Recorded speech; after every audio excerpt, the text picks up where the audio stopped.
நம்ம வேடன் பேசுற மலையாளம் நல்ல மலையாளம். ஆதிக்க சாதியினர் பேசக்கூடிய மலையாளத்துல சமஸ்கிருத சொற்கள் அதிகம் கலந்திருப்பதை நாம் பார்க்க முடியும். வளம் மிக்க மொழிகளை இல்லாமலாக்கி தேவநாகரியை திணித்து உருவாக்கப்பட்டதுதான் உங்களுடைய இந்தி. இந்து தேசியம் அல்லது இந்திய தேசியம் அதை உருவாக்குவதற்கு பார்ப்பன பனியா ஆளும் வகுப்பினர் உருவாக்கிய கருத்தாக்கம் என்பதுதான் வரலாற்று உண்மை. ஒரு நல்ல இந்து உருதுவை ஆதரிப்பவனாக இருக்கக்கூடாது. நான் இந்தி பிரச்சார சபால இருந்து ராஜினாமா பண்றேன் அப்படின்னு காந்தி வெளியே போன்னு சொல்லிட்டாங்க.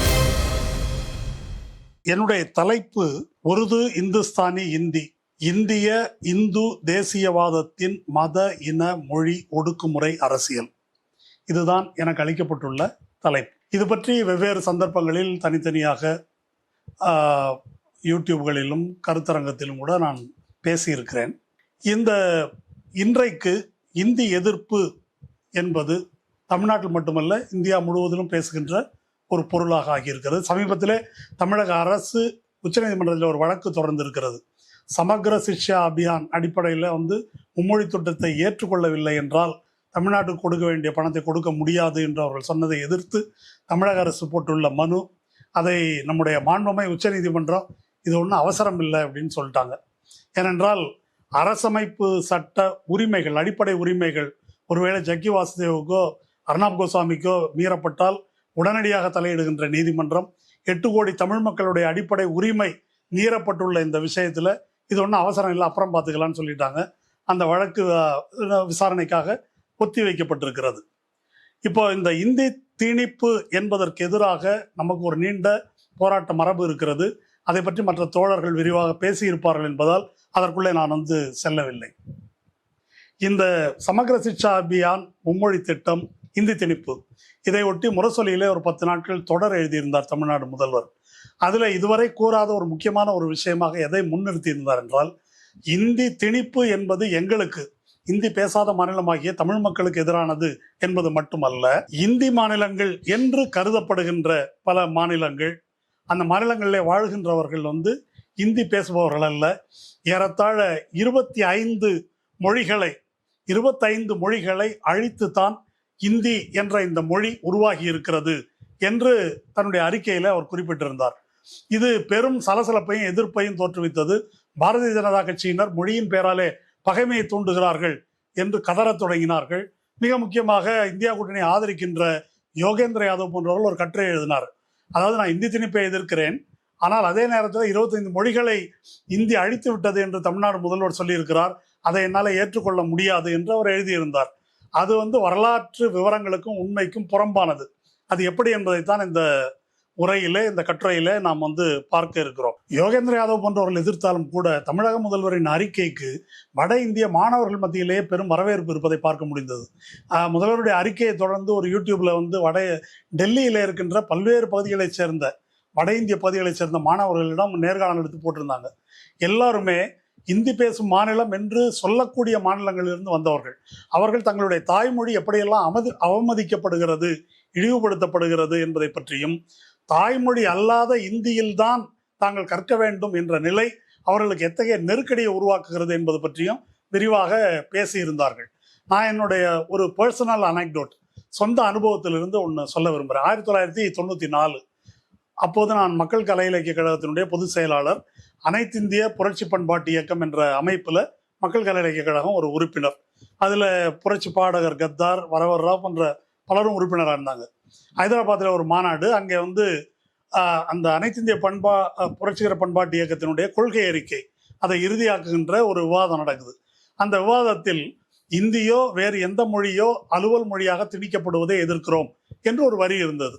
அதில் நான் எழுந்து, எந்த மொழியோ என்ற கேள்வியே இல்லை, இந்தி தான் அலுவல் மொழியாக திணிக்கப்பட்டிருக்குது, அதை நீக்க வேண்டும் என்று சொல்ல வேண்டியதுதானே என்று விவாதத்தை தொடங்கினேன்.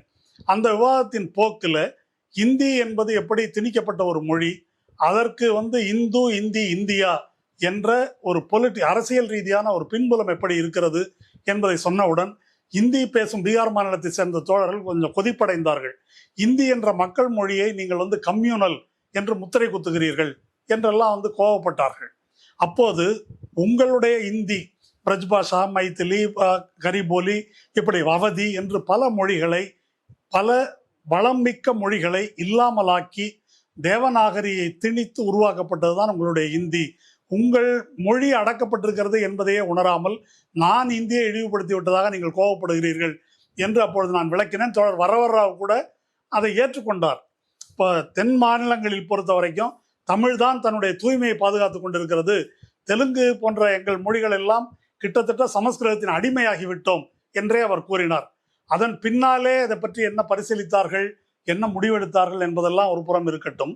ஆனால் இந்து, இந்தி, இந்தியா என்ற இந்த கருத்தாக்கம் இருக்கு இல்லையா, அந்த கருத்தாக்கமே நான் ஏதோ முத்திரை குத்தி விட்டதாக அவர்கள் இந்தி மாநிலத்தைச் சேர்ந்த கம்யூனிஸ்ட் தோழர்கள் அவர்கள் அதை புரிந்து கொண்டிருந்தார்கள். ஆனால் இந்து, இந்தி, இந்தியா என்பது என்னுடைய கருத்தல்ல. அது இந்து தேசியம் அல்லது இந்திய தேசியம் அதை உருவாக்குவதற்கு ஆளும் வர்க்கத்தினர், பார்ப்பன பனியா ஆளும் வகுப்பினர் உருவாக்கிய கருத்தாக்கம் என்பதுதான் வரலாற்று உண்மை. இனி அதற்குள்ள நம்ம போவோம். இந்தியாவை பொறுத்த வரையில புரட்சி, சமூக மாற்றம் இதையெல்லாம் பேசும்போது எது முதலில், வர்க்கமா, சாதியா, மொழியா, இனமா, பாலினமா, ஏகாதிபத்திய எதிர்ப்பு, தேசியமா என்ற விவாதம் முற்போக்கு முகாமை சேர்ந்த நமக்குள்ள பல காலமாக நடந்துட்டு இருக்குது. இது பார்வையற்றவர்கள் யானையை பார்த்த கதையாக, முரம் போல இருக்குதா, அது தூண் போல இருக்குதா என்று நம்ம விவாதித்து கொண்டிருந்தோம். இதை பற்றி மார்க்ஸ் இதை பற்றி சொல்லும்போது பொதுவாக சமூகத்தை பற்றி, சமூக அடுக்குகளை பற்றி சொல்லும்போது என்ன சொல்லுவார்னா, முதலாளித்துவத்துக்கு முந்தைய சமூக பொருளாதார படிவங்கள்னு சொல்லுவார். Pre capitalist socio economic formations. அப்போ இந்தியாவில் இருந்தது அப்படிப்பட்ட பல படிமங்கள் இந்தியாவில் இருந்திருக்குது. அதனால இந்த எல்லா வகையான பிரச்சனைகளும் கலந்த ஒரு சமூகமாகத்தான் இந்திய சமூகம் இருந்தது. இதில் எது முதல்ல ஒன்றுதான் என்னதான் பேசுவது அறிவியல் பூர்வமானதோ இயங்கியல் பூர்வமானதோ அல்ல என்பதுதான் உண்மை. இப்போ இந்த விஷயத்தை நாம் இந்தியாவுக்கு பொருத்தி பார்ப்போம். இந்தியாவை பற்றி பேசும்போது மார்க்ஸ் என்ன சொல்றாரு அப்படின்னாக்க, பல சாம்ராஜ்யங்கள் எழுந்தன வீழ்ந்தன, ஆனால் கிராம சமுதாயங்கள் இமைக்க கூட இல்லை என்று சொல்லுகிறார். எப்போ இந்திய கிராம சமுதாயங்கள் முதலாக இமைத்தது, இதில் ஒரு டிஸ்டர்பன்ஸ் எப்போ வந்தது அப்படின்னு சொன்னால், வெள்ளைக்காரர்கள் உள்ளே வரும்போது. அதன் பொருள் அவர் காலனி ஆதிக்கத்தை ஆதரித்தார் என்பது அல்ல, ஆனால் இந்த நீண்ட மகா மௌனத்தை கலைத்து ஒரு அசைவை இந்திய சமூகத்தில் ஏற்படுத்தியது இது என்றால் பிரிட்டிஷாரின் வருகை, அதாவது முதலாளித்துவத்தின் வருகை அப்படின்றதான் அவர் குறிப்பிடுறாரு. அந்த பிரிட்டிஷாரின் வருகையை நமக்கு தெரியும் வரலாறு, கிழக்கிந்திய கம்பெனி. கிழக்கிந்திய கம்பெனியினுடைய வரலாறு, அதனுடைய ஆக்கிரமிப்பு வரலாறு, முதலில் தென்னிந்தியாவில் நடைபெற்ற விடுதலை போராட்டம், மருதிருவர், கட்டபொம்மன், ஊமைத்துறை, இப்படி ஒரு பெரிய பட்டியல் இருக்குது. இப்போ இவர்கள் எல்லாம், இந்த போராட்டங்கள் எல்லாம் ஒடுக்கப்பட்டு இரத்த களரியில் ஆழ்த்தப்பட்டது தென்னிந்திய விடுதலை போர் என்ற பேராசிரியர் ராசையனுடைய நூலில் விரிவாக விளக்கப்பட்டிருக்கு. இந்த தென்னிந்திய விடுதலை போர் முடிந்த ஒரு 50 ஆண்டுகளுக்கு பின்னால 1857 தான் முதல் சுதந்திர போர் என்று நாம் அழைக்கின்ற அந்த போராட்டம் அந்த வட இந்திய பகுதிகளில் தொடங்குது. அப்போ முகலாய பேரரசு பகதூர் ஷா இருக்கிறார். அந்த முதல் சுதந்திர போராட்டம் என்ற அந்த போராட்டம் இந்துக்களும் முஸ்லீம்களும் இணைந்து நடத்துகின்ற காலனி ஆதிக்க எதிர்ப்பு போராட்டம். அந்த போராட்டம் தோல்வியில முடிந்தது. பகதூர் ஷா சிறை வைக்கப்பட்டார். இரத்த களரியில கொடூரமான முறையில மக்கள் நசுக்கப்பட்டார்கள். ஏறத்தாழ ஒரு இன அழிப்பு என்று சொல்லக்கூடிய அளவுக்கு அந்த வன்முறை, பிரிட்டிஷாருடைய வன்முறை ஏவப்பட்டது. அது முடிஞ்சிருச்சு 1857. இப்போ இதற்கு பிறகு நாம் எல்லாம் யதார்த்தமாக எதிர்பார்க்கக்கூடியது என்ன? மீண்டும் இந்துக்களும் முஸ்லீம்களும் ஒற்றுமையாக பிரிட்டிஷ் காலனி ஆதிக்கத்தை எதிர்த்து போராடுவார்கள் என்பதுதான் நம்ம எதிர்பார்க்கக்கூடிய ஒரு விஷயம். ஆனால் அப்படி எதிர்பார்ப்பது நடக்கவில்லை. ஏன் நடக்கவில்லை என்பதுதான் பிரச்சனை. இது நம்முடைய இந்திய வரலாற்றில் ஒரு திருப்பு முனை. இந்த 1857 இது முறியடிக்கப்பட்டதை இந்து சமூகம் என்று இன்று நாம் அழைக்கின்ற இந்த சமூகத்தைச் சேர்ந்த மேல் வர்ணத்தார், சவர்ணர்கள் என்று சொல்லக்கூடிய மேல் வர்ணத்தார், பார்ப்பன, சத்திரிய, வைசிய சாதியினர் அல்லது பார்ப்பன, பனியா, மார்வாரி வகுப்பினர், அவர்கள் எப்படி பார்த்தார்கள் என்பதுதான் முக்கியம். அவர்கள் முகலாய பேரரசு வீழ்ந்தது, இப்போ நம்முடைய பழைய பொற்காலத்தை மீட்பதற்கு இது ஒரு சிறந்த வாய்ப்பு என்று அவர்கள் சிந்திக்க தொடங்கினார்கள். பழைய பொற்காலம் என்பது என்ன? பார்ப்பனியம், கோலோச்சிய காலம். இன்னைக்கு பாஜகக்காரர்கள் பேசுற அந்த பாலிடிக்ஸ் தான் அது. ஒரு சிவிலைசேஷன் இது என்று சொல்லுகிறார்கள் இல்லையா? முகலாயர் வந்த பிறகுதான் இப்படி தொடங்கியது. மோடி பேசும்போது சொல்றாருல்ல, 1000 ஆண்டு கால அடக்குமுறை அப்படின்னு சொல்றாரு இல்லையா? 1000 ஆண்டுக்கு முன்னால நமக்கு பொற்காலம், அதுக்கப்புறமா இருண்ட காலம் என்பதுதான் பாஜக சொல்லுகின்ற வரலாறு. அது இப்போ மோடி கண்டுபிடித்ததல்ல. இது 19ஆம் நூற்றாண்டின் நடுப்பகுதியிலேயே இவர்கள் அதை பேச ஆரம்பித்து விட்டார்கள். அப்போ இந்த சூழல்ல முதல் சுதந்திர போராட்டம் முறியடிக்கப்பட்ட இன்றைய யூபி, பீகார், அன்று ஐக்கிய மாகாணம் என்று அழைக்கப்பட்டது. அங்கு அவத் சமஸ்தானம், அயோத்தியை உள்ளடக்கிய பகுதி, அது மையமான பகுதி. இப்போ அங்க இருந்த நிலைமை என்ன என்பதை நாம் வந்து புரிந்து கொள்ளலாம். அந்த அவத் சமஸ்தானத்துல இப்போ நவாபுகள்லாம் முறியடிச்சாச்சு. கிழக்கிந்திய கம்பெனியோட ஆட்சி, கிழக்கிந்திய கம்பெனி ஆட்சி ஒதுக்கப்பட்டு விக்டோரியா மகாராணி ஆட்சியின் கீழே அரசாங்கம் வந்து விடுகிறது. இப்போ அரசாங்கம் அப்படி வந்தாலும் அந்த அரசாங்கத்தினுடைய அலுவல் மொழி என்ன? ஆங்கிலமா? இல்லை. இந்தியா? இல்லை. அப்ப என்ன மொழி? உருது தான் அரசாங்க அலுவல் மொழியா இருக்கு. உருதுன்னு நம்ம சொல்றது வலம் இருந்து இடம் நோக்கி எழுதுகின்ற பாரசீக எழுத்து முறை. அந்த உருது தான் எழுத்து வடிவமாக இருக்கிறது. அந்த மொழிக்கு என்ன பேரு? அந்த மொழிக்கு என்ன பேர் அப்படின்னு கேட்டாக்கா அதுக்கு பல பெயர்கள் இருந்தது. பல பெயர்கள் அப்படின்னா கரிபோலி, மைதிலி, அவதி, இப்படி பலவிதமாக அது சொல்லப்பட்டது. இதை பத்தி நாம் பேசுவதை விட இதுல அத்தாரிட்டியா இருக்கக்கூடிய ராகுல் சாங்கிருத்தியாயன் வால்கா முதல் கங்கை வரை போன்ற நூல்களை எழுதிய அவர் என்ன சொல்றாருன்னா, 8ஆம் நூற்றாண்டு முதல் வட இந்திய பகுதிகளில் பல மொழிகளின் கலவையாக உருவானதுதான் இந்தி அப்படின்னு சொல்றாரு. அது வந்து மகதி, மைதிலி, பிரஜ்பாஷா, கரிபோலி என்று அழைக்கப்பட்டது. அதனுடைய எழுத்து வடிவம் பாரசீகமாக இருந்தது. இது வந்து ராகுல்ஜியோட கருத்து. கொஞ்ச நாள் முன்னால ஒரு பிரச்சனை இங்க நம்ம சில ஆண்டுகளுக்கு முன்னால அண்ணா வந்து இப்படி சொன்னாரு, இந்தி வந்து வரலாறு ஒரு 5-6 நூற்றாண்டு தான் அப்படின்னு சொன்னதுக்கு பத்ரி சேஷாத்ரி என்ற பதிப்பாளர் அவரை ஒரு அவதூறா அண்ணாவை பேசியிருந்தார். அப்போ ஒரு நேர்காணல நான் சொன்னேன், அண்ணா வந்து 5 நூற்றாண்டு அப்படின்னு ரொம்ப அதிகமா சொல்லிட்டாரு, 2 நூற்றாண்டு தான் அதுக்கு வயது என்று. அந்த வரலாறை தான் வந்து நம்ம இப்ப பார்க்க போறோம். அப்போ இந்த சூழல் அங்க வந்து நிலவுகிறது. அப்போ இந்த ஆதிக்க வர்ணத்தினராகிய பார்ப்பன, கத்ரி, காயஸ்தா சாதியினர் இவங்க எல்லாருமே படித்த மொழி வந்து உருது, எழுத கற்ற மொழி வந்து உருது. பேச்சு வழக்கில் இப்படி பல பெயர்களில் அது அழைக்கப்பட்டது. திரும்ப திரும்ப சொல்றேன், அதற்கு இருந்த ஸ்கிரிப்ட் வந்து பாரசீக ஸ்கிரிப்ட், உருது ஸ்கிரிப்ட் தான். ஆனா இப்போ பேச்சு மொழியில வேறுபாடு இருந்தது. அதுக்கு என்ன பொருள்? இப்ப தமிழ்நாட்டில் தமிழர்கள் பேசக்கூடிய மொழிக்கும் பார்ப்பனர்கள் பேசக்கூடிய மொழிக்கும் ஒரு வேறுபாடு இருக்கு. இப்ப தண்ணீர் என்பதை வந்து ஜலம்னு சொல்றாங்க, அல்லது தீர்த்தம்னு சொல்றாங்க. இப்படி பல சொல் வேறுபாடுகள் வந்து இருக்குது. கடந்த காலத்துல ரொம்ப அழுத்தமா இருந்தது. திராவிட இயக்கம் வந்த பிறகு அவர்களுடைய மொழியை கூட மாறி வந்திருக்கிறது. அதே போல அங்க பார்ப்பனர்கள் மத்தியில் இருந்த மொழி, பழகு மொழியில சமஸ்கிருத சொற்கள் அதிகமாகவும் பிற சொற்கள் மற்ற கரிபோலி அல்லது மைத்திலி, அவதி அல்லது உருது சொற்கள் குறைவாகவும் இருந்தது. மாறாக காயஸ்தா, கத்ரி மற்றும் பிற சாதியினர், ஒடுக்கப்பட்ட சாதியினர், அவங்க மத்தியில புழங்கிய மொழியில சமஸ்கிருத சொற்கள் இல்லாமல் இருந்தது. இப்ப நாம் தமிழ்நாட்டை பொறுத்த வரைக்கும் என்ன சொல்றோம்னாக்கா, மதத்தால் முஸ்லீமாக, கிறிஸ்தவனாக, இந்துவா யாரா இருந்தாலும் நாம் மொழியால் தமிழர்கள் அப்படின்னு சொல்றோம். அப்படி ஒரு ஒற்றுமை இருக்குது. அங்க வந்து இப்படி ஒரு ஒற்றுமை இருக்குது. நீங்க பார்ப்பனர்கள் என்பவர்கள் அப்படி பேசிக்கொண்டாலும் கூட ஆக பெரும்பான்மையான மக்கள் பேசுகிற மொழியில ஒரு பிரிவினை இல்லை. அதை இந்துஸ்தானி என்ற பெயர்ல நம்ம வந்து அழைக்கிறோம். இப்போ இந்த பழைய பொற்காலத்தை மீட்க விரும்பிய இந்த உயர்வர்ணத்தார் முன்னால ஒரு சவால் இருக்குது. பழைய பொற்காலன்றது என்ன? இந்து ஆட்சியை மீட்பது முகலாயர்களுக்கு எதிராக. இப்ப இந்து முஸ்லீம் என்ற பிரிவினையை எப்படி உருவாக்குவது? இந்துவும் முஸ்லீமும் பேசுற மொழி ஒன்னா இருக்குது. இசையை எடுத்துக்கொண்டால் இந்துஸ்தானி என்ற இசை இன்றளவும் இந்துக்கள் முஸ்லீம்கள் 2 பேர் மத்தியிலும் ஒன்னா இருக்குது. சொல்ல போனால் இந்துஸ்தானி இசையின் மிகப்பெரிய வல்லுநர்கள் எல்லாம் இஸ்லாமிய மதத்தை சேர்ந்தவர்களாக தான் வந்து இருக்கிறாங்க. இப்படி இந்த மதம் ஒன்றாக, அது வந்து கங்கா, ஜமுனா, தெஹசீப் அப்படின்னு சொல்றாங்க. அது அப்படி கலந்து போன ஒரு சின்கிரட்டிக் கல்ச்சரா இருக்கக்கூடிய ஒரு இடத்தில் இந்துக்களையும் முஸ்லிம்களையும் கோடு போட்டு பிரிப்பது எப்படி என்பது இந்த பழைய பொற்காலத்தை வேண்டி நின்ற இவர்களுடைய ஒரு கேள்வியாக இருக்கிறது. அந்த கேள்விக்கு என்ன விடை அப்படின்றதுதான் அவர்கள் கண்டுபிடிக்க முயன்ற விடை. இந்த காலகட்டத்தில் 2-3 இயக்கங்கள் உருவாவதை நாம் வந்து பார்க்கிறோம். ஒன்று, ஆரிய சமாஜம் துவக்கிய கர்வாப்சி இயக்கம். ஆரிய சமாஜம் என்பதை குஜராத்திலிருந்து வந்த தயானந்த சரஸ்வதி என்ற சாமியார் தொடங்குகிறார். அது ஒரு இயக்கம். 2வது பசு பாதுகாப்பு இயக்கம். 3வது தேவநாகரி எழுத்து இயக்கம். இந்த 3க்கான அலுவலகங்களும் ஐக்கிய மாகாணத்துல ஒரே ஆபீஸ்ல ஒரே பில்டிங்ல தான் இருக்கு. அப்போ மதமாற்றம், அதாவது மதமாற்றம்னா யாரெல்லாம் மாத்துறது? முஸ்லீமை இந்துவா மாத்துறது, தலித்துகளை இந்துவுக்கு கொண்டு வர்றது, சீக்கியர்களை இந்துவா மாத்துறது, இந்த முயற்சியில் ஈடுபட்ட ஆரிய சமாஜம். இன்னொரு பக்கம் பசு பாதுகாப்பு. அன்னைக்கு பசுவதைக்கு தடை இல்லை. பசு பாதுகாப்பு இயக்கம்.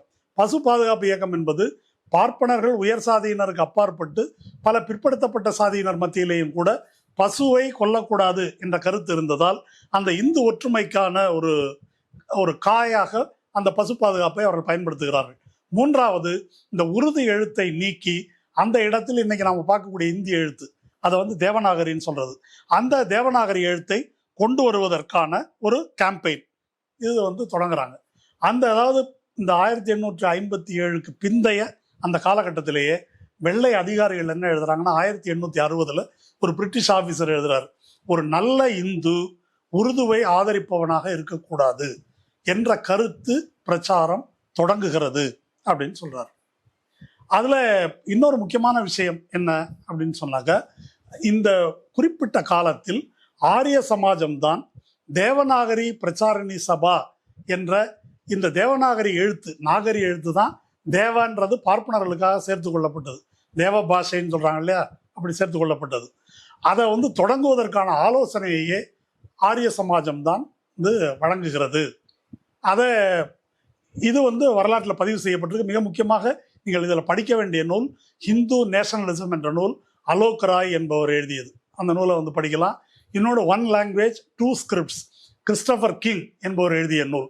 இது ரெண்டுலேயும் இந்த பீரியடில் நடைபெற்ற வரலாறு எல்லாம் தொகுப்பாக சொல்லப்பட்டிருக்குது. அப்போ இந்துக்கள் அப்படின்னாக்கா இந்த எழுத்துல தான்ப்பா எழுதணும், மொழி ஒன்று தான் ஆனால் எழுத்து வேற, உருது எழுத்தை எழுதக்கூடாது, நல்ல யோக்கியமான நல்ல இந்துவா இருக்கிறவன் இந்த எழுத்துல எழுதக்கூடாது என்ற ஒரு பிரச்சாரம் வந்து தொடங்குகிறது. இப்போ இது மூணும் ஒரு பேக்கேஜ். எது? மதமாற்றம், அதாவது பார்ப்பன மதத்துக்கு ஆரிய சமாஜத்தினுடைய நோக்கம் என்ன?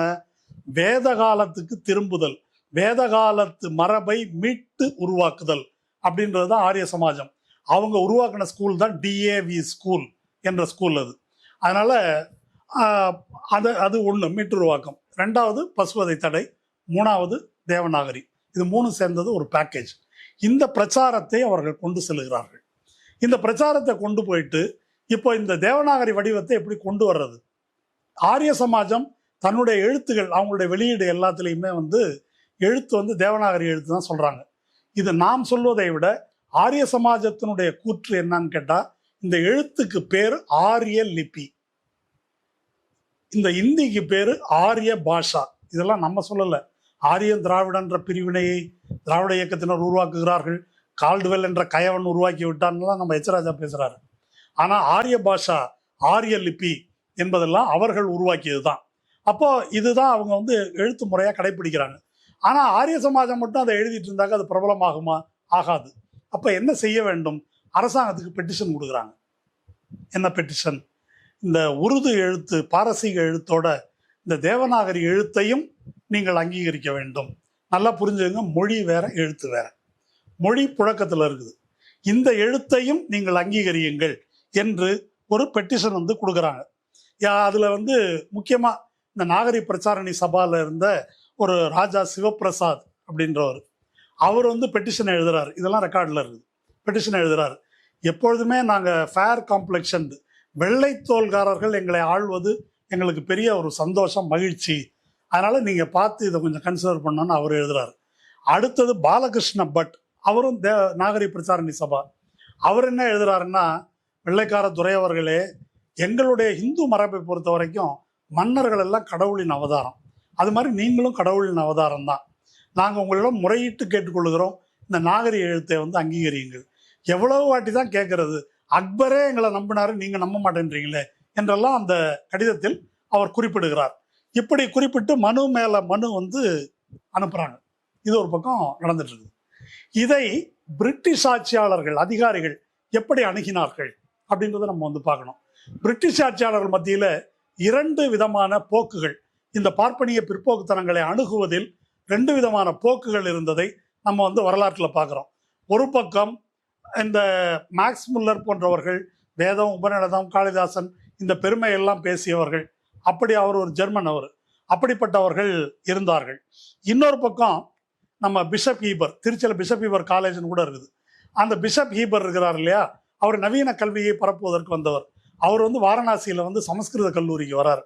சமஸ்கிருத கல்லூரிக்கு கிழக்கிந்திய கம்பெனி வந்து பணம் கொடுக்குது. அப்போ இந்த பாடம்லாம் எப்படி சொல்லி கொடுக்குறாங்க அப்படின்னு சொல்லிட்டு ஜாகிரபி கிளாஸுக்கு வந்து பார்க்குறாரு. அங்க ஒரு சமஸ்கிருத பண்டிதர் உலகத்தை ஆமை தாங்குகிறது அப்படின்னு விளக்கம் சொல்லிட்டோன்னா இதை பார்த்து தலையில் அடிச்சுக்கிட்டு இந்த கருமாந்திரத்துக்கு நம்ம காசு கொடுத்துட்டு இருக்கிறோமா, இதெல்லாம் என்னையா கேவலமா இருக்கு அப்படின்னு கண்டனம் தெரிவிக்கிறார். இன்னொரு புறம் டங்கன் என்ற ஒரு அதிகாரி, அவருடைய கருத்து என்ன அப்படின்னு சொன்னா, இல்ல பார்ப்பனர்களை நம்ம தாஜா பண்ணி வச்சுக்கிட்டாதான் ஆங்கிலேய அதிகாரத்துக்கு நம்ம சமூக அங்கீகாரத்தை பெற முடியும். அவங்க தான் மக்கள்கிட்ட எடுத்து சொல்லி இவங்கெல்லாம் ராஜா அப்படின்னு சொல்லி நமக்கு ஏற்பாடு பண்ணுவாங்க. அதனால இந்த பிற்போக்குத்தனங்களை ஆதரிப்பது தான் நல்லது. இப்படி ஒரு குரூப். இந்த பக்கம் மெக்காலே என்ன சொல்றாரு, சமஸ்கிருதத்தை சொல்லி கொடுக்கறது பொறுப்புள்ள செயலாக இருக்குமா? என்னங்க இது மாதிரி ஆடை வெட்டினாக்கா அதுக்கு என்ன பரிகாரம், இல்லை கழுதையை தொட்டாக்கா தீட்டு, அதுக்கு என்ன செய்யறது? இந்த கருமாந்திரத்தை எல்லாம் சொல்லிக் கொடுக்கறதுக்காக நம்ம வந்திருக்கிறோம். ஒழுங்கா அறிவியலை சொல்லிக் கொடுக்கணும். இது மெக்காலேயுடைய கருத்து. இந்த பக்கம் இன்னொரு கவர்னர் ஜெனரல் எல்லன்பரோ, அவர் கருத்து என்னன்னா, இவர் சொல்ற மாதிரி அப்படியெல்லாம் சொல்லி கொடுத்து உண்மையில அறிவு வந்துருச்சுன்னா அதுக்கப்புறம் நமக்கு எவனும் கட்டுப்பட மாட்டான், இவர் முட்டாள்தனமா பேசிட்டு இருக்கிறாரு. இது லார்டு எல்லன்பரோவுடைய கருத்து. இப்போ இந்த சூழல்ல மக்களுடைய கருத்து எப்படி இருந்தது? அன்றைய வரலாற்று நூல்களை படிச்சாக்கா கல்கத்தாவில் சமஸ்கிருத பள்ளிகள் நிறைய இருக்கு. இதுக்கு கொஞ்சம் பின்னால போய் ராஜாராம் மோகன் ராய், பிரபல சீர்திருத்தவாதி, இந்த கர்மத்தை தான் இத்தனை வருஷமா படிச்சுட்டு இருக்கிறோமே, நீங்க ஆங்கில கல்வி சொல்லி கொடுங்கன்னு சொல்றாரு. அங்கே ஆங்கில பள்ளிகள் இருக்கு இல்லையா, ஆங்கிலேயர்கள் போனாக்க I am poor boy please English please அப்படின்னு சொல்லிட்டு பின்னால ஓடி இருக்கிறாங்க. இதெல்லாம் வரலாற்றில் பதிவு செய்யப்பட்டிருக்கு. இதே காலகட்டத்தில் சென்னையில் ஓய்வு பெற்ற கிழக்கிந்திய கம்பெனி அதிகாரிகள் ஒரு தெருவில் 100 போர்டு தொங்கிருச்சான், இங்கே இங்கிலீஷ் சொல்லி கொடுக்கப்படும் என்று. இதே காலகட்டத்தில் சென்னையில் இருந்த நிலைமை. அப்படி ஒடுக்கப்பட்ட பிரிவினர் அல்லது அறிவியல் வேண்டும் என்று விரும்பியவர்கள் ஆங்கிலத்தை நாடுவதும் இவர்கள் பழைய இதுக்குள்ள இருத்தி வைப்பதும் என்ற போக்கு இங்கே இருந்ததை பார்க்கிறோம். இன்னொரு டிவிஷனும் இதுல இருந்தது. யாரை முன்னிறுத்துவது? இப்ப டங்கன் என்ற அதிகாரி பார்ப்பனர்கள் அட்ஜஸ்ட் பண்ணிக்கிட்டாதான் நம்ம ஆட்சி நீடிக்கும்னு சொல்றாரு. இப்போ மேக்டொனால்டு அப்படின்னு ஒரு அதிகாரி, அவர் லார்டு கர்சன் பிரபு அப்ப பதவியில் இருக்காரு. அவருக்கு லெட்டர் எழுதுறாரு. 1857க்கு பிந்தைய காலம், முதல் சுதந்திர போருக்கு பிந்தைய காலம், இதை நீங்க நினைவில் வைத்துக் கொள்ள வேண்டும். இந்த முதல் சுதந்திர போராட்டத்தில் முன்னால் நின்றவர்கள் முகலாயர்கள், அவங்களை என்னைக்குமே நம்ம நம்ப முடியாது, நம்ம இந்துக்களை தான் நம்பலாம், இந்து ஆதிக்கத்துக்கு நம்ம ஏற்பாடு பண்ணணும். அப்போ மக்கள் தொகையை நம்ம எப்படி குறைக்கணும்னா 3 முஸ்லீமுக்கு 5 இந்து இருக்கிற மாதிரி ஒரு அரேஞ்ச்மெண்ட் நம்ம பண்ணணும். இதெல்லாம் அவர் கர்சனுக்கு எழுதுகிற லெட்டர். அந்த மெக்டொனால்டு அவத் சமஸ்தானத்துக்கு சேர்கிறார், லெப்டினன்ட் ஜெனரலா சேர்றாரு. அவர்கிட்ட இந்த ராஜா சிவபிரசாத், கிருஷ்ண பட்டு போன்றவர்கள் இந்த மனுவை கொடுக்குறாங்க. அவர் இந்த மனுவை பரிசீலித்து 1900 ஆண்டுல ஜூன் 26 ஆர்டர் பாஸ் பண்றாரு. என்ன ஆர்டரு? பாரசீக எழுத்தோடு தேவநாகரி எழுத்தையும் அபிஷியல் ஸ்கிரிப்டாக, அலுவல் ஸ்கிரிப்டாக பயன்படுத்தலாம் என்று அவர் உத்தரவு. அவங்களுடைய கோரிக்கையே அதுதான், எங்க எழுத்தையும் சேர்த்துக்கங்கன்றதான் கேட்குறாங்க. சரி சேர்த்துக்கலாம் அப்படின்னு சொல்லிட்டு தான் ஒரு உத்தரவு போடுறாரு. ஆனா அந்த உத்தரவு வெளியாகும் போது எப்படி வருது அப்படின்னு சொன்னாக்கா, உருதுவோடு இந்தியும் அலுவல் மொழியாக ஏற்கப்படுகிறது அப்படின்னு வருது. போட்டது ஒண்ணு, வர்றது ஒண்ணு. இது என்னங்க, சொன்னது இப்படி வர்றது இப்படியா இருக்குதே அப்படின்ன போது அன்னைக்கு அந்த லெப்டினன்ட் கவர்னர் மேக்டொனால்டுடைய நிர்வாகம் சொன்ன விளக்கம் என்னன்னாக்கா, திஸ் இஸ் அன் இன்அட்வர்டன்ட் எரர், தவறுதலாக நேர்ந்து விட்ட ஒரு பிழை. எது? தேவநாகரி எழுத்து என்று சொல்வதற்கு பதிலாக இந்தி என்று சொன்னது தவறுதலாக நேர்ந்து விட்ட ஒரு பிழை. அப்போ தவறுதலாக நேர்ந்து விட்ட ஒரு பிழையில் 1900 ஆண்டு ஜூன் 26 அன்று பிறந்ததுதான் இந்தி. அப்போ இதை பத்தி வெள்ளை அதிகாரிகள் பலர் எழுதியிருக்கிறாங்க ஒரு 30-40 வருஷத்துக்கு முன்னால. இந்த பண்டிட்டுகளுக்கும் பார்ப்பனர்களுக்கும் மௌல்விகளுக்கும் இடையிலான முரண்பாட்டு முத்திக்கிட்டே வருது. இவனுங்க ஒன்னா இருக்கிற மொழியை 2 பேர் வைக்கிறானுங்க அப்படின்னு அவர்கள் பதிவு செய்திருக்கிறார்கள் ஒரு 30-40 ஆண்டுகளுக்கு முன்னால. ஆக இப்படித்தான் இந்த மொழி என்பது உருவாகிறது என்பதை நம்ம புரிந்து கொள்ளணும். இப்படி உருது இந்தி என்ற இந்த மொழி பிரிவினை இருக்கு இல்லையா, இதுதான் முதலில் இந்தியா பாகிஸ்தான் பிரிவினைக்கான அடிக்கல் நாட்டப்பட்ட நாள் இது. இன்னைக்கு போர் நடக்கும்போது லைன் ஆஃப் கண்ட்ரோல் அப்படின்னு பேசுறோம். இந்த லைன் ஆஃப் கண்ட்ரோலுக்கு ரெண்டு பக்கமும் இருக்காங்கல்ல, பாகிஸ்தான் பக்கமும் இந்தியா பக்கமும் இருக்கிறவங்க பல இடங்கள்ல சொந்தக்காரர்கள், மாமா மச்சான் அண்ணன் தம்பி அப்படி. அவர் வந்து ராட்கிளிஃப் வந்து ஒரு கோடு போட்டார், இந்த பக்கம் அந்த பக்கம் மாட்டிக்கிட்டாங்க.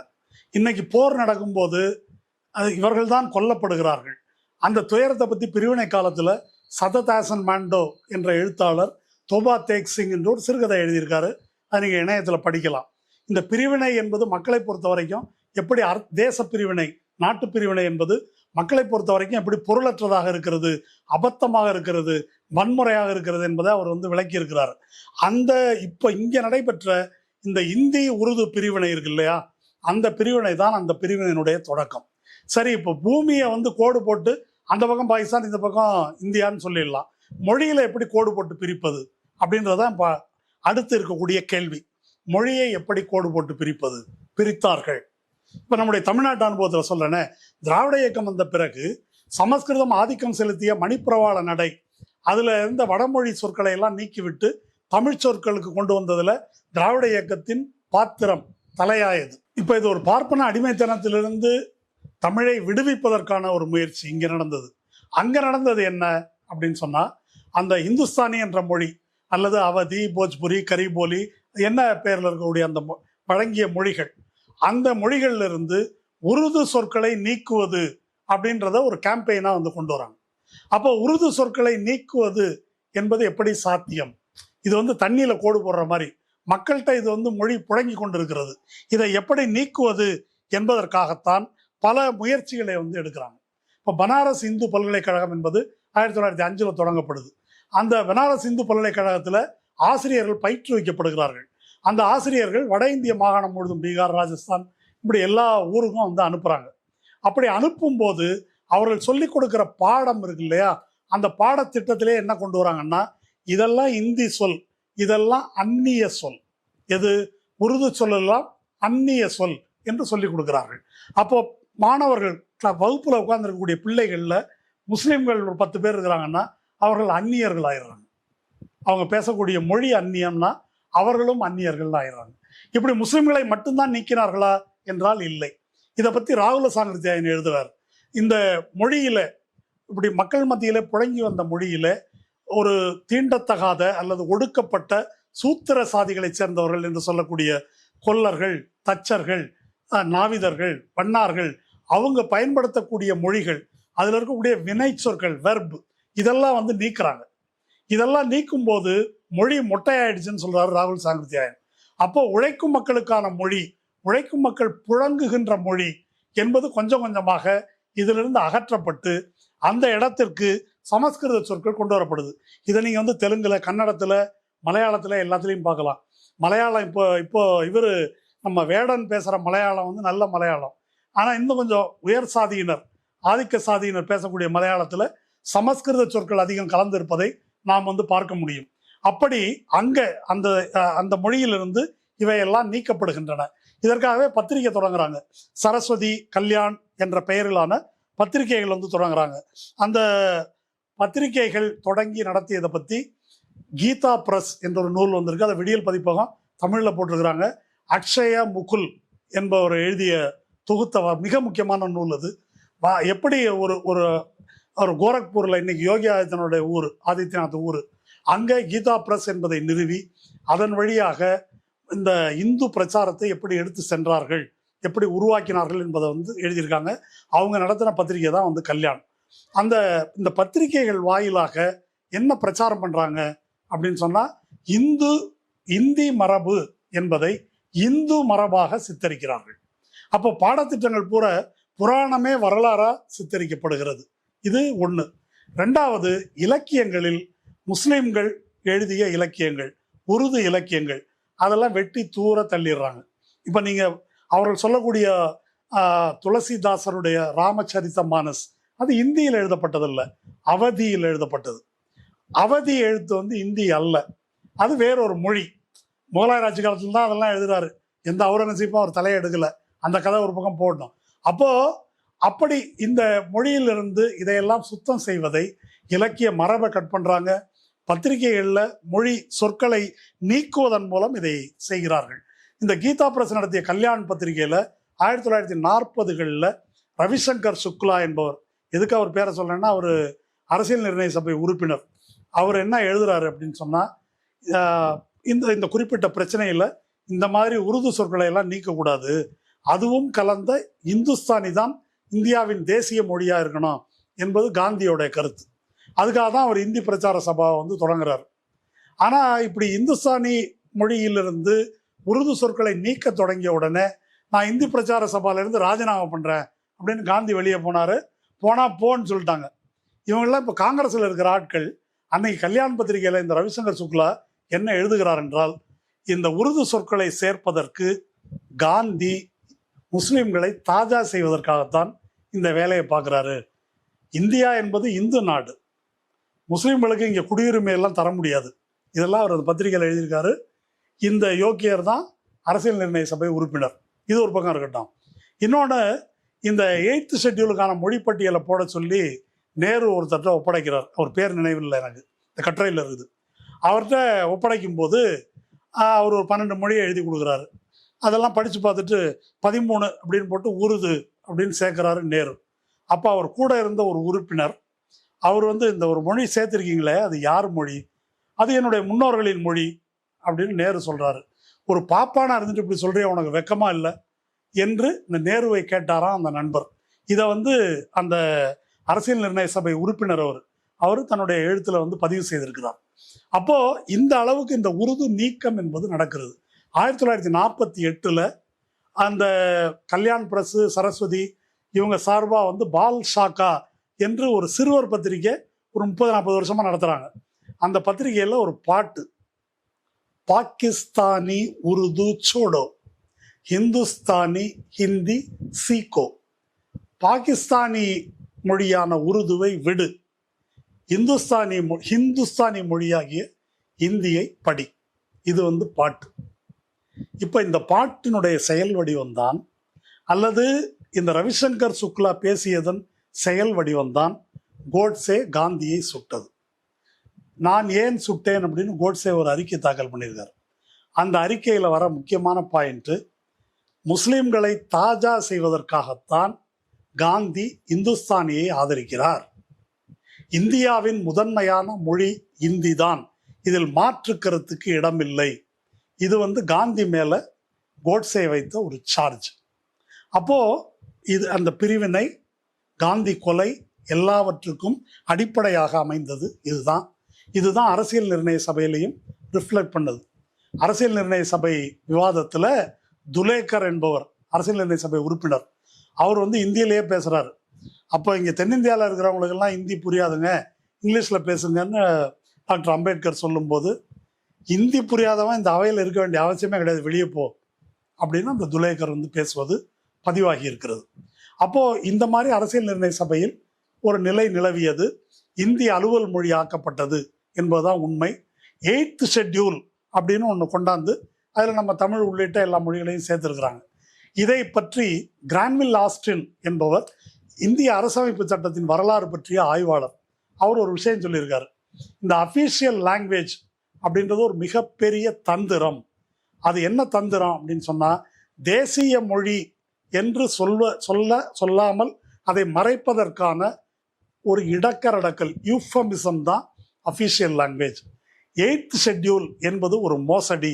அந்த 8வது அட்டவணையில் இருக்கிறதுனால 5 பைசாவுக்கு யாருக்கும் பயன் கிடையாது. இன்னைக்கு நம்ம பார்க்குறோமே, 8வது அட்டவணையில் சமஸ்கிருதமும் இருக்குது, தமிழும் இருக்குது. கோடிக்கணக்கான மக்கள் பேசக்கூடிய பல மொழிகள், போஜ்புரியோ பண்டேல்கண்டியோ அந்த மாதிரி மொழிகள்லாம் 8th ஷெட்யூலில் கிடையாது. ஆனால் சமஸ்கிருதம் இருக்குது. சமஸ்கிருதம் தான் அதிக நிதி ஒதுக்கீடு, தமிழுக்கு என்ன ஒதுக்கீடு என்பதையெல்லாம் நாம் பேசி கொண்டிருக்கிறோம். இப்படியாக ஒரு அரசமைப்பு சட்டம் இயற்றப்படுகிறது. நம்ம அரசமைப்பு சட்டத்தை பாதுகாப்போம் அப்படின்று பேச வேண்டிய நிலைமையில் இன்னைக்கு வைக்கப்பட்டிருக்கிறோம், இருக்கிறத பாதுகாப்போம்னு. ஆனால் அரசமைப்பு சட்டம் சமத்துவத்தை உத்தரவாதப்படுத்துவதாக இருக்கிறதா, முக்கியமாக மொழி சமத்துவத்தை உத்தரவாதப்படுத்துவதாக இருக்கிறதா அப்படின்னு ஒரு கேள்வி எழுப்பணும்னா இல்லை என்பது தான் பதில். அது கொஞ்சம் கேட்குறவங்களுக்கு அதிர்ச்சியாக இருக்கலாம். இதை வந்து டெல்லி பல்கலைக்கழக பேராசிரியர் ஹானி பாபு சமீபத்தில் UAPAல கைது செய்யப்பட்டு சிறையில் இருந்தார். அவர் ஒரு கட்டுரை எழுதியிருக்கிறார், த சாத்துர்வர்ணா சிஸ்டம் ஆஃப் லாங்குவேஜஸ், இந்திய மொழிகளின் 4 வர்ண அமைப்பு அப்படின்னு சொல்லி ஒரு கட்டுரை எழுதியிருக்காரு. அதில் அவர் இந்த டிஸ்கிரிமினேஷனை பற்றி விளக்கி சொல்லுகிறார். இப்போ வந்து என்னென்ன சட்டப்பிரிவுகள் இருக்குது? ஆர்டிகிள் 14 வந்து right to equality and equal treatment, சமமான பாதுகாப்பு சட்டத்தின் முன்னால். அந்த சமமான பாதுகாப்பு என்பது இந்தி பேசாதவர்களுக்கு இருக்கிறதா என்றால் இல்லை. அடுத்து ஆர்டிகிள் 15(1) அது என்ன சொல்லுது? மதம், இனம், சாதி இந்த அடிப்படையில் டிஸ்கிரிமினேஷன், பாரபட்சம் காட்டப்படக்கூடாதுன்னு சொல்லுது. அதில் ஒரு வார்த்தை கவனமாக விடப்பட்டிருக்குது, அது மொழி. எப்படி அது? அப்போ இந்தி மொழியை சார்ந்தவர்கள் யூபிஎஸ்சி எக்ஸாம் அதில் எழுதலாம், இந்தியில் அந்த அறிக்கைகள் வரும், அதை படிச்சுக்கலாம். மற்றவர்களுக்கு அந்த வாய்ப்பு கிடையாது. நமக்கு அந்நிய மொழியாக இருக்கக்கூடிய இங்கிலீஷ் வழியாகத்தான் நம்ம அதை அணுக வேண்டும், அல்லது இந்திக்கு போகணும். ரெண்டும் நமக்கு அந்நிய மொழி தான். இது 15(1). அடுத்தது 16 சப்செக்ஷன் 2. அது என்ன? வேலை வாய்ப்பில் பாரபட்சம் அப்படின்னு இருக்குது. இங்கே வேலை வாய்ப்பில் தெளிவான பாரபட்சம் இருக்குது. அப்போ இந்தி பேசுகிறவங்களுக்கு அது ஈஸி, ஒரு மொழி படித்தா போதும். நம்ம வந்து 2 மொழி படிக்கணும், அப்படி ஆங்கிலம் தெரிஞ்சிருக்கணும், சில வேளைகளில் வந்து இந்தி தெரிஞ்சிருக்கணும். பல மத்திய ஒன்றிய அரசு நிறுவனங்களில் இந்தி வந்து மறைமுகமாக திணிக்கப்படுவதை நாம் பார்க்கிறோம். இது எல்லாவற்றுக்கும் மேலாக ஆர்டிகிள் 351 அப்படின்னு ஒன்று இருக்குது. அது வந்து இந்தியை ப்ரமோட் பண்ணுறத ஒரு முக்கியமான கடமையாக சொல்லுகிறது. அதை அப்படி சொல்லிட்டு போனால் கூட பரவாயில்ல, யோக்கியமாக இருக்கும்னு விட்டுடலாம். அது சொல்லியிருக்கிற முறை தான் ரொம்ப முக்கியம். பன்முக பண்பாட்டை வெளிப்படுத்தும் வகையில் இந்தியை வளர்ப்பது. பன்முக பண்பாட்டை கொல்றதுக்கு தான் இந்தி இருக்குது. பன்முக பண்பாட்டை வளர்க்கும் வகையில் இந்தியை, அதை ஊக்கப்படுத்தும் வகையில், வெளிப்படுத்தும் வகையில் இந்தியை வளர்ப்பது. சரி, அதை எப்படிப்பா வளர்க்கணும் அப்படின்னு கேட்டால், அதுக்கு சொல் வளம் வேணும் இந்திக்கு அப்படின்னா எங்கே போகணும்னா சமஸ்கிருதத்துக்கு போகணும். அதுலேருந்து தான் முதன்மையாக எடுத்துக்கணும். அதுலேருந்து என்ன வெங்காயத்தை எடுக்க முடியும்? எதையும் எடுக்க முடியாது சமஸ்கிருதத்திலிருந்து. அப்போது இதுதான் வந்து ஆர்டிகிள் 351. இப்போ இதுதான் அரசமைப்பு சட்டத்தினுடைய நிலை என்பதை நாம் வந்து புரிந்து கொள்ளணும். ஆனால் 8வது அட்டவணையில் உருது இருக்குது. உருது ஒரு 5-6 கோடி மக்கள் பேசக்கூடிய அவருடைய தாய்மொழியாக இருக்குது. பல மாநிலங்களில், உத்தரப்பிரதேசம் உள்ளிட்ட ஒரு 7-8 மாநிலங்களில் அது வந்து 2வது அஃபீஷியல் லாங்குவேஜ். ஃபர்ஸ்ட் அஃபீஷியல் அலுவல் மொழி வந்து ஹிந்தி, 2வது அலுவல் மொழி உருதுவாக இருக்குது. இப்போ இந்த சூழலில் ஒரு என்ன நடக்குது, அந்த தகுதி அதுக்கு கிடைக்குதா அப்படின்னு வந்து நம்ம பார்ப்போம். அலிகாரில் 2017 அலிகார் நகரத்தில் முனிசிபாலிட்டியில் ஒரு கவுன்சிலர், அவர் வந்து பகுஜன் சமாஜ் கட்சிக்காரர். அவர் வந்து அலிகார் ஒரு கவுன்சிலராக முஷாரஃப் ஹுசைன்னு பேர் தேர்ந்தெடுக்கப்படுறார். அங்கே பதவி ஏற்கும்போது உருதுவில் பதவி ஏற்கிறார். அவரை உள்ளே வச்சா அடிக்கிறாங்க. அடித்தது மட்டும் இல்லை, அவருக்கு எதிராக 295A செக்ஷன், மற்றவர்களுடைய மத உணர்வுகளை புண்படுத்துதல் அப்படின்றதுல அவர் மேலே ஒரு கேஸும் போடுறாங்க. இது வந்து 2017 நடக்குது. இப்போ பிப்ரவரி 2025 நம்ம யோகி ஆதித்யநாத் ஆளக்கூடிய உத்தரப்பிரதேச மாநில சட்டமன்றத்தில் அந்த சபாநாயகர், அவை தலைவர் இருக்கார் இல்லையா, அவர் ஒரு அறிவிப்பு, புரட்சிகரமான அறிவிப்பு அதை வெளியிடுறாரு. இனிமேல் இந்தி மொழியில் தான் அவை நடவடிக்கை எல்லாம் வந்து நடக்குது. அதில் வந்து இனி மற்ற மொழிகளில், பிரெஞ்சு பாஷாவில், மைத்திலியில், அவதியில், கரிபோலியில், இங்கிலீஷில், இது எல்லாத்துலேயும் இந்தியில் பேசுறது உடனுக்குடன் மொழிபெயர்க்கப்படும். இதன் விளைவாக, இதான் ரொம்ப முக்கியம், இதன் விளைவாக அந்த மொழி பேசுபவர்கள் எல்லாம் இந்த அவை நடவடிக்கைகளை புரிந்து கொள்ள இயலும் அப்படின்னு அவர் அறிவிக்கிறார். அறிவித்த உடனே எதிர்கட்சி சமாஜ்வாதி கட்சி தலைவர் மாதா பிரசாத் பாண்டே, அவர் தான் எதிர்கட்சி தலைவர், அவர் எழுந்திருச்சு எல்லா மொழியும் சொன்னீங்க, உருதுவை விட்டீங்களே, உருதுலையும் அதை மொழிபெயர்க்கணும் அப்படின்னு சொன்ன உடனே யோகி ஆதித்யநாத் கொந்தளித்து எழுந்து, இப்போ உங்களுக்கு என்ன வேணும், நாட்டில் இருக்கிறவனெல்லாம் முல்லாவை மாற்றணுன்றீங்களா, நாட்டை பின்னோக்கி இழுத்துட்டு போகணுன்றீங்களா என்று சத்தம் போடுறார். சத்தம் போட்டு அது அடக்கப்படுகிறது. அப்போது 1989 அஃபீஷியல் லாங்குவேஜ் ஆக்டில் உத்தரப்பிரதேச மாநிலத்தின் 2வது அலுவல் மொழி உருது. அதை நீக்கணும்னு சொல்லி இந்தி இலக்கிய அமைப்பு வந்து சுப்ரீம் கோர்ட்டில் ஒரு கேஸ் போட்டு 2014 சுப்ரீம் கோர்ட் அதை தள்ளுபடி செய்து விட்டது. அப்போ அஃபீஷியல் லாங்குவேஜாக இருக்குது, 8th ஷெட்யூலில் இருக்குது, ஆனால் அந்த மொழியில் பேச முடியாது, பேசினா முல்லா என்று யார் பேசுகிறார்கள்? யோகி ஆதித்யநாத் முதல்வர் வந்து பேசுகிறார். இது வந்து அங்கே உள்ள நிலவரம். 3வது ஒரு இஷ்யூ நான் சொல்கிறேன். மகாராஷ்டிராவில் ஒரு அகோலாவில் வந்து ஒரு ஊராட்சி மன்றம், அந்த பகுதியில், மாவட்டத்தில், அந்த ஊராட்சி மன்றத்தினுடைய பேர் மராத்தியில் எழுதியிருக்கு. அதுக்கு கீழே உருதுலையும் ஊராட்சி மன்றம்னு எழுதியிருக்குது. இது இதற்கு எதிராக சுப்ரீம் கோர்ட்டுக்கு ஒரு வழக்கு. அந்த சுப்ரீம் கோர்ட் வழக்கில் உச்சநீதிமன்றம் சமீபத்தில் ஒரு தீர்ப்பை அளிக்கிறது. 2 நீதிபதிகள் சுதாம்ஷு துலியா, வினோத் சந்திரன் ஏப்ரல் 16, 2025 கொடுத்த தீர்ப்பு. மொழி என்பது மதம் அல்ல, மொழி மதத்தை பிரதிநிதித்துவப்படுத்துவதும் அல்ல, மொழி ஒரு சமூகத்துக்கு மக்களுக்கு சொந்தமானதே இன்றி மதத்துக்கு சொந்தமானது அல்ல.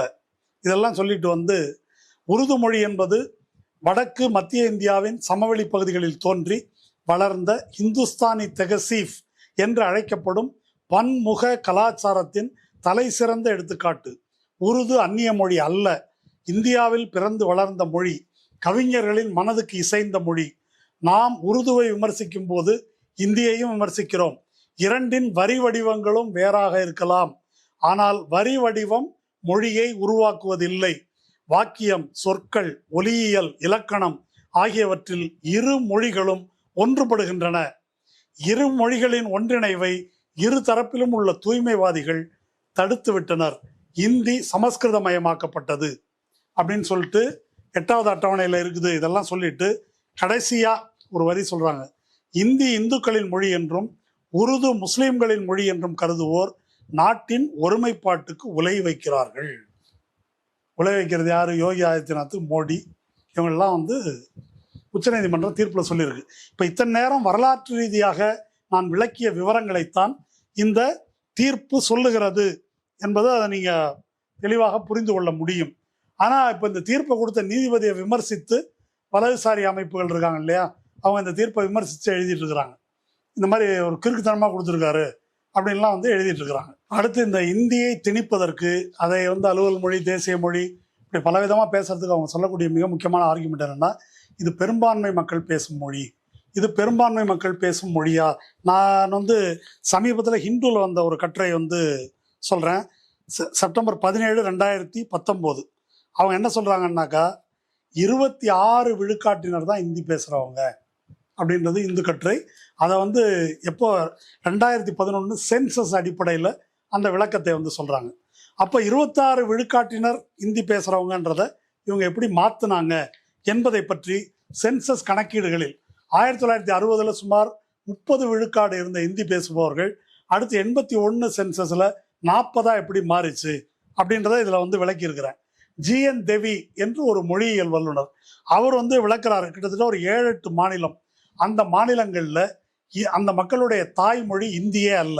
என்னென்ன மாநிலம்னு சொல்கிறேன்? இமாச்சல் பிரதேஷ், உத்தரகண்ட், ராஜஸ்தான், பீகார், ஜார்க்கண்ட், சத்தீஸ்கர், இது எதுலேயும் அந்த மக்களுடைய தாய்மொழி இந்தி அல்ல. ஆனால் அந்த மாநிலங்களுடைய அலுவல் மொழி இந்தி ஆக்கப்பட்டிருக்கு. அங்கே இந்தியில் தான் பாடங்கள் பயிற்று மொழியாக இந்தி தான் இருக்குது.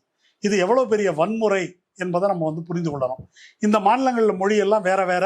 அதை நீங்கள் அந்த கட்டுரையை படிக்கும்போது நீங்கள் புரிந்து கொள்ள இயலும். இப்போ இங்கே ஒரு கேள்வி எழுது. இப்போ நாம் மும்மொழி திட்டத்தை எதிர்க்கிறோம். எங்களுக்கு தமிழும் ஆங்கிலமும் போதும். தமிழ்நாட்டில் தமிழ் பயிற்று மொழியாக இருக்குது, ஆங்கிலமும் பயிற்று மொழியாக இருக்குது. தமிழ் வேண்டாம் அப்படின்னு சொல்லிட்டு ஆங்கிலத்தில் போகிறவங்க போகிறாங்க. ஆனால் தமிழ் படிக்கணும்னா தமிழ் பயிற்று மொழியில் படிப்பதற்கான வாய்ப்பு அரசு பள்ளிகள் மற்றும் அரசு உதவி பெறும் பள்ளிகளில் தாராளமாக இருக்கிறது. இப்போ நமக்கு கூட இங்கிலீஷ் படிச்சுக்கிறோம், ஹிந்தி வேணான்னு சொல்கிறோம். இப்போ இன்னைக்கு நம்ம நிறைய வட இந்திய தொழிலாளிகள் இங்கே வந்திருக்காங்க. மெட்ரோவில் வேலை பார்க்குறாங்க, ஹோட்டலில் வேலை பார்க்குறாங்க, கட்டிட வேலை பார்க்குறாங்க. எல்லோரும் நம்ம என்ன சொல்கிறோம்னா ஹிந்திக்காரங்கன்னு சொல்கிறோம். அவங்களாம் ஹிந்திக்காரங்க கிடையாது. எப்படி சொல்கிறேன் நான்? அவங்க மற்றவர்களோடு பேசும்போது 1-2 ஹிந்தி வார்த்தை பேசலாம். அதுவும் இப்போ தமிழில் தான் இங்கே பேசுகிறாங்க. அவங்களுக்குள்ளே பேசிக்கொள்வதை கொஞ்சம் கூர்ந்து கவனித்து பாருங்கள். அது ஹிந்தி கிடையாது. ஹிந்தி அல்லாத, தாய்மொழியாக அல்லாத பல மாநிலங்களிலிருந்து வந்தவர்கள் அந்த மக்கள். இப்போ அவங்களுக்கெல்லாம் பள்ளிக்கூடத்துக்கு போனாக்கா ஹிந்தியில் தான் பாடம் நடத்துகிறாங்க. அவங்க ஃபெயில் ஆகிற மொழி என்ன தெரியுமா? நம்ம பசங்க தான் ஹிந்திக்கு போனால் ஃபெயில் ஆகுதுன்றதெல்லாம் இல்லை. அவங்க ஃபெயில் ஆகிற முக்கியமான மொழி ஹிந்தி. வட இந்தியாவில் இதை பற்றி டேட்டாவே இருக்குது. அப்போ இந்த பிரச்சனை என்பது என்ன? இதை பற்றி 2 ஆய்வாளர்கள், சாதனா சக்சேனா, கமல் மகேந்திரு, 2 பேர் டெல்லி பல்கலைக்கழக பேராசிரியர்கள். அவங்க நான் சொல்கிறது 80களில் மத்திய பிரதேசத்துக்கு போகிறாங்க. மத்திய பிரதேசத்தில் ஹோஷிங்காபாத் அப்படின்னு ஒரு மாவட்டம். எதுக்கு போகிறாங்கன்னா, அங்கே இருக்கக்கூடிய ஆரம்ப பள்ளி மாணவர்களுக்கு அறிவியல் கற்றுக் கொடுப்போம் அப்படின்னு சொல்லிட்டு போகிறாங்க. இவங்க வந்து ஹிந்தி பேசுகிறவங்க. அவங்க என்ன நினச்சிட்டு போகிறாங்க, மத்திய பிரதேசனா ஹிந்தி தானே அப்படின்னு சொல்லிட்டு அங்கே போகிறாங்க. அந்த கிராமத்து மாணவர்களுக்கு ஒரு வார்த்தை கூட ஹிந்தி புரியலை.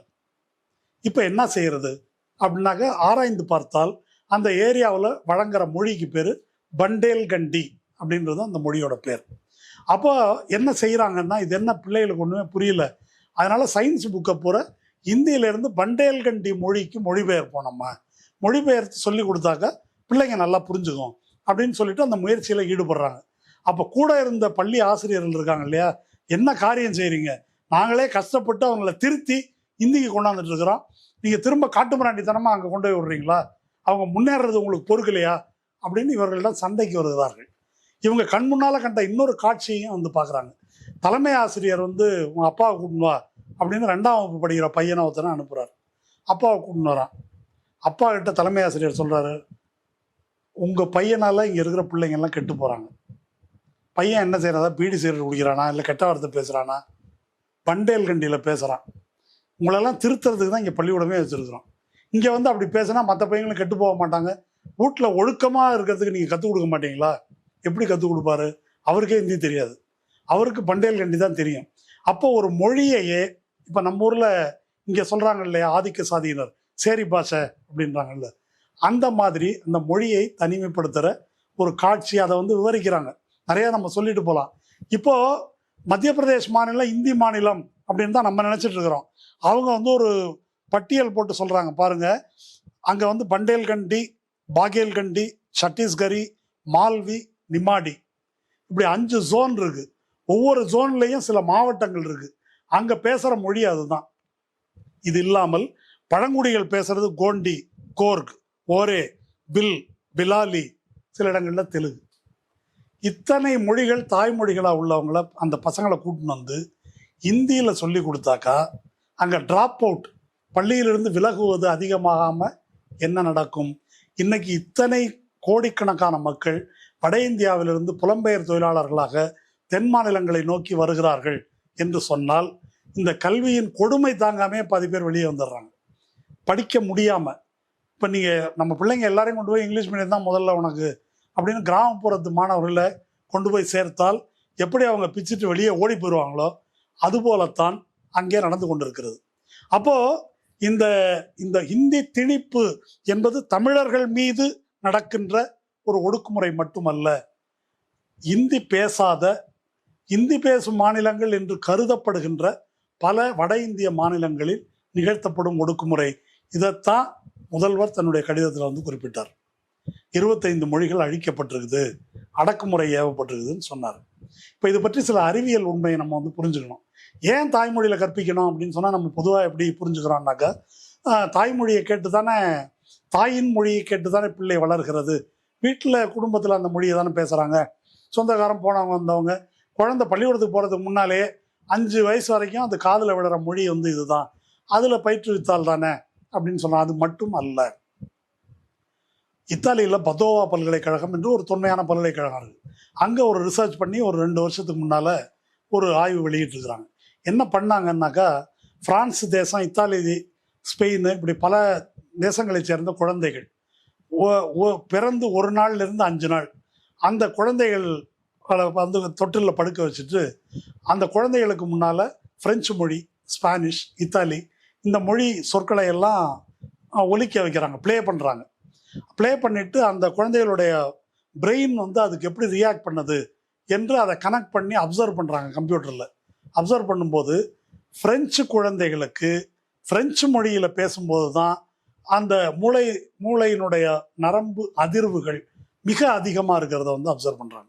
அப்போது அதிலிருந்து தெரிய வருவது என்ன அப்படின்னு சொன்னால், 18லிருந்து 20 வாரங்கள் கருவில் இருக்கும்போது வெளியே பேசக்கூடிய தாய்மொழி, வீட்டில் புழங்குறது அந்த மொழி தானே பேசுவாங்க, என்ன மொழி பேசுகிறாங்களோ அந்த மொழியினுடைய சொற்கள்லாம் அங்கே புரியாது.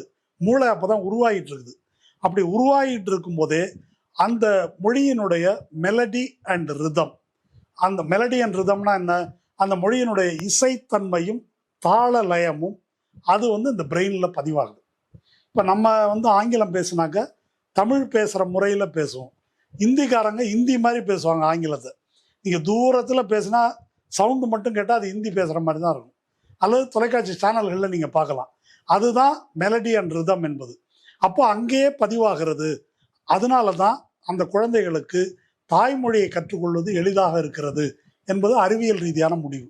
அப்போ அப்படிப்பட்ட குழந்தைகளை கூட்டின்னு வந்து நீ ஹிந்தி தான் உனக்கு பயிற்று மொழி அப்படின்னு சொன்னாக்கா அது எப்படி ஆகுதுன்னாக்கா, சாதாரணமாக காலால் நடக்கணும், கையால் நட என்று சொல்வது எவ்வளோ பெரிய வன்முறையாக இருக்குமோ அப்படிப்பட்ட ஒரு கொடிய வன்முறை என்பது அவர்கள் மீது ஏவப்படுகிறது என்பதை தான் நம்ம புரிஞ்சுக்கணும். இப்போ இந்த பெரும்பான்மை மொழி என்பது அவர்களுடைய ஒரு லாஜிக்கு.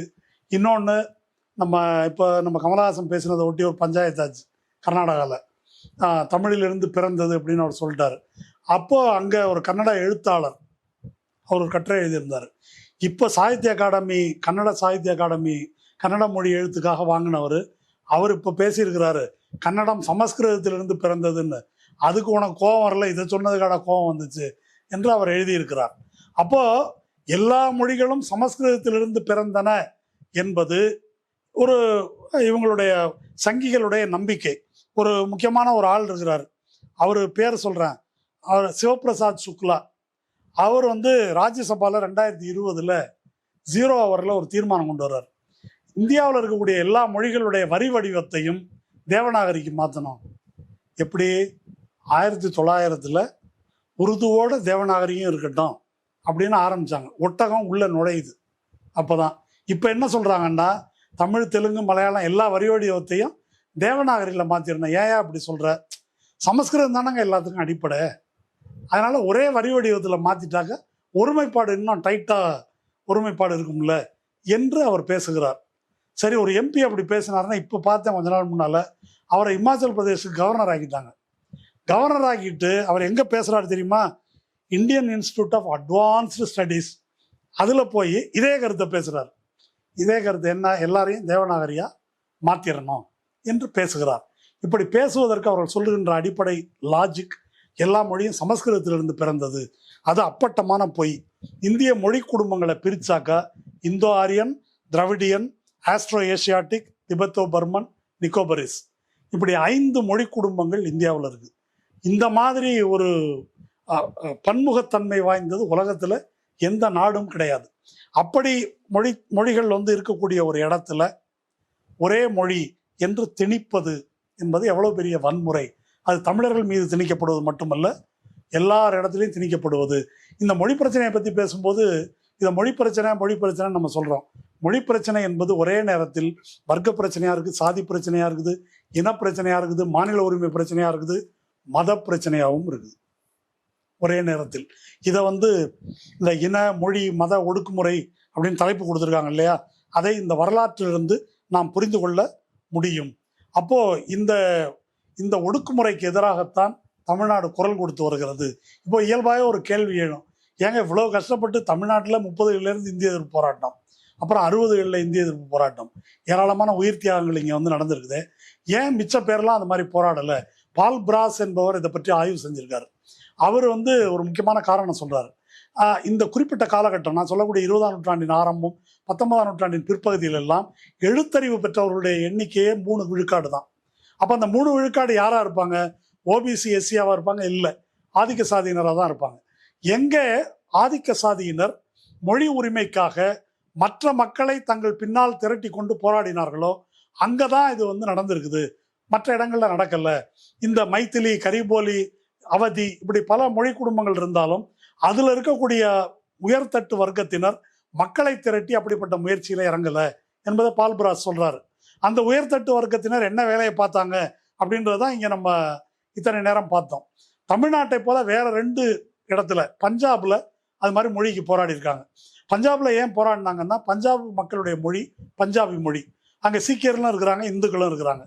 ஆரிய சமாஜம் என்ன செய்யுதுன்னா, அங்கே போய் சீக்கியர்கள்லாம் வாங்க கர்வாப்சி, தாய் மதத்துக்கு திரும்புங்க அப்படின்னு சொல்லி ஆரம்பித்த உடனே அவங்க காண்டாயி என்ன செய்கிறாங்க, இது வேலைக்கு ஆகாது அப்படின்னு சொல்லிட்டு தேவநாகரியை ஒழிச்சிட்டு குர்முகி என்று தங்களுக்கு அங்கே உருது எழுத்து வடிவமாக இருக்குது, குர்முகி என்ற ஒரு எழுத்து வடிவத்தை கொண்டு வராங்க. ஒன்று.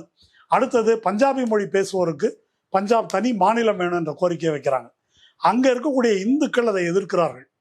எதிர்த்தா பரவாயில்ல, எதிர்த்து என்ன செய்கிறாங்கன்னா தாய்மொழியை மாற்றிக்கிறாங்க. சென்சஸ் வரும்போது எங்கள் தாய்மொழி பஞ்சாபி கிடையாது, இந்தி அப்படின்னு எழுதி கொடுக்குறாங்க.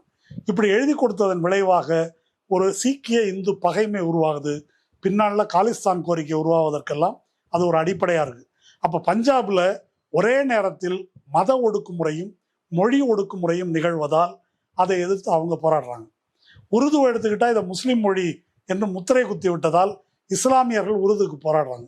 ஆனால் நான் சொன்ன இந்த பட்டியலிடப்பட்ட இந்தி அல்லாத பல மொழிகள் இப்படி போராட்டம் இல்லாமல் போகுது. தமிழ்நாட்டில் இந்த போராட்டம் மத அடிப்படையில் நடக்கலை. இங்கே இந்த போராட்டத்தை எடுப்பது யாரு? பெரியார், திராவிட இயக்கம். அதுதான் முதன்மை பாத்திரம் மாற்றுது. மற்ற இறை நம்பிக்கை உள்ளவர்கள் பலர் இதில் சேர்ந்து கொண்டாலும் கூட அதுதான் முதன்மை பாத்திரம் மாற்றுது. அப்போ இங்கே இந்திய எதிர்ப்பு போராட்டம் என்பது வெறும் மொழி போராட்டமாக இல்லை, பார்ப்பனிய எதிர்ப்பு போராட்டம், சமூக நீதி போராட்டம், தேசிய இனத்தின் உரிமைக்கான போராட்டம் என்பதன் அங்கமாகத்தான் இந்திய ஆதிக்கத்துக்கு எதிரான போராட்டம் என்பது இங்கே இருந்திருக்கிறது என்பது நம்முடைய ஒரு சிறப்பு. இன்னைக்கு இந்தி மொழி ஆதிக்கம் என்பது வெறும் மொழி ஆதிக்கம் அல்ல, இப்படிப்பட்ட பல்வேறு ஆதிக்கங்களும் சேர்ந்ததுதான் என்பதை புரிந்து கொள்ளக்கூடிய ஒரு சூழல் வந்திருக்குது. என்ன சூழல் அது? அதுதான் பிஜேபி ஆட்சிக்கு வந்திருப்பது. அதனால இதுவரைக்கும் புரியாதவங்களுக்கெல்லாம் அது புரியுது. மகாராஷ்டிராவில் இப்போ ஃபட்னவிஸ் அரசு ஒரு உத்தரவு போடுது. புதிய கல்விக் கொள்கைப்படி 6ஆம் கிளாஸ்லேருந்து மும்மொழி திட்டம்.